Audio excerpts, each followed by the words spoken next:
Thank you so much, Speaker. Good afternoon to the House.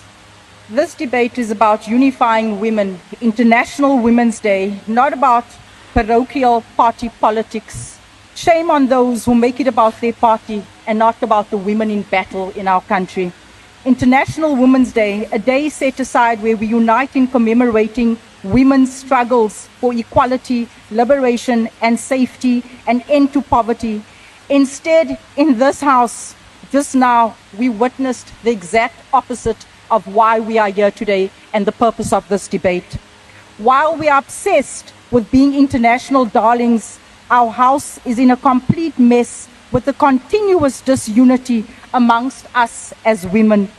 Allow me this afternoon to take a quick jab at unifying this House, as for this House to be role models and to lead and to give hope to the many women out there who are suffering. We need to understand and realize, honorable members, that we have more in common than what we are different, irrespective of our political preferences, irrespective of our spiritual belief, irrespective of the color and the texture of our hair and where we hail from. Many of us in this House have experienced the same hardships.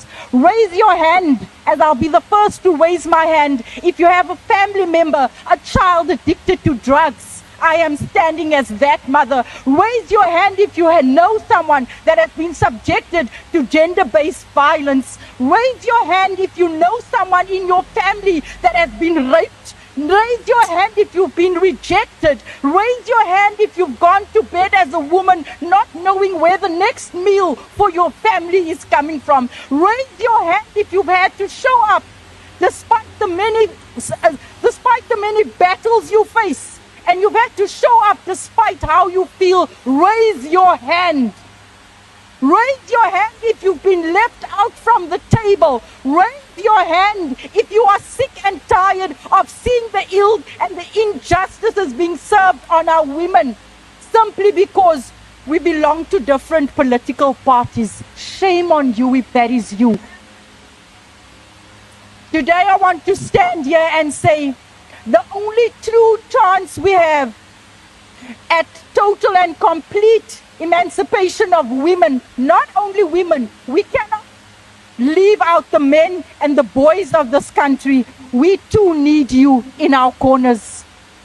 The only way where we will move forward towards the full liberalization of women is if we unite in this House and realize that we are more alike than what we are different. Women out there are suffering. We speak of them as if though it does not affect our own families and our own communities that we hail from. Let us unite on the bread and butter issues, the bread and butter issues that led to the 9th of August being marked as a public holiday. Those women, despite their background, they united on the bread and butter issues, the things that impacted all of them. Why can we not see the same happening in this House?